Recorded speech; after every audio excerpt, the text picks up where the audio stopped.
Teknik ini tidak hanya membantu kalian memahami konsep-konsep yang rumit, tetapi juga membuat belajar menjadi lebih menyenangkan dan efektif. Teknik ini disebut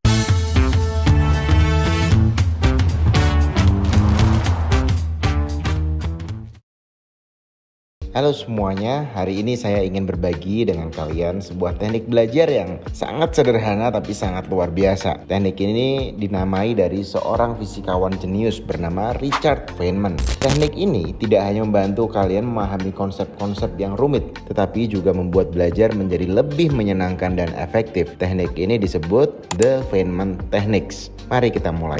Langkah pertama adalah pilih topik yang ingin dipelajari. Pertama-tama pilihlah topik atau konsep yang ingin kalian pelajari. Misalnya, katakanlah ingin memahami proses rekrutmen. Langsung masuk langkah kedua. Ajarkan dengan kata-kata dan kalimat yang sangat sederhana. Bisa juga Anda tuliskan penjelasan tentang proses rekrutmen, seolah-olah kalian sedang mengajarkannya kepada seseorang yang tidak tahu tentang apa-apa tentang itu, atau misalnya anak kecil. Jadi bayangin kalian jelasin kepada seorang anak kecil. Misalnya adalah gini, rekrutmen adalah proses mencari dan memilih orang untuk mengisi posisi pekerjaan yang kosong di sebuah perusahaan. Ini seperti mencari teman baru untuk bergabung dalam tim sepak bola kita. Jadi dibikin sederhana. Langkah ketiga adalah identifikasi kesenjangan atau gap dari pengetahuan yang muncul. Jadi ketika kita jelasin, kita mungkin nemuin bagian yang sulit untuk dijelasin atau tidak dimengerti oleh orang yang mendengarkan. Mungkin orang itu bertanya atau kita berpikir, gimana kita tahu siapa yang cocok untuk pekerjaan ini? Contoh, di bagian inilah kita harus kembali belajar. Masuk langkah 4, pelajari ulang dan sederhanakan. Kembali entah ke buku, ke YouTube, ke video, nanya orang atau sumber belajar kalian dan cari tahu bagaimana cara menentukan siapa yang cocok untuk sebuah pekerjaan. Di situ mungkin kalian akan menemukan bahwa perusahaan menggunakan wawancara, ada tes, TPA untuk menilai keterampilan, skill, karakter, mental, dan kecocokan dan seterusnya. Setelah memahami ini, coba jelaskan kembali dengan lebih sederhana. Kita bisa mengetahui siapa yang cocok untuk pekerjaan itu dengan berbicara dengan mereka, melihat gimana mereka melakukan beberapa tugas.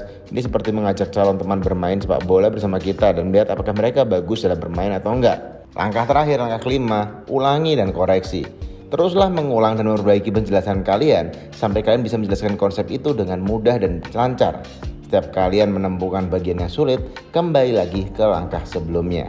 Kesimpulannya apa nih berarti? Jadi teknik Feynman ini sangat berguna karena satu, ini pemahaman kita jadi mendalam. Kita akan benar-benar memahami topik tersebut karena harus bisa mengajarkannya dengan kata-kata yang sederhana. Yang kedua, identifikasi kelemahan. Kalian dapat menemukan bagian mana yang belum sepenuhnya kalian pahami. Jadi kita tahu kelemahan di mana. Yang ketiga adalah penguasaan konsep. Informasi akan lebih mudah diingat dan dikuasai karena ada repetition. Yang keempat adalah komunikasi efektif. Ini meningkatkan kemampuan kita untuk menjelaskan sesuatu dengan jelas dan sederhana. Kenapa? Karena banyak orang yang jago banget tapi ketika jelasin nggak efektif sehingga orang bingung sebenarnya apa yang dijelasin. Jadi jika kalian ingin benar-benar memahami sesuatu, cobalah teknik Feynman.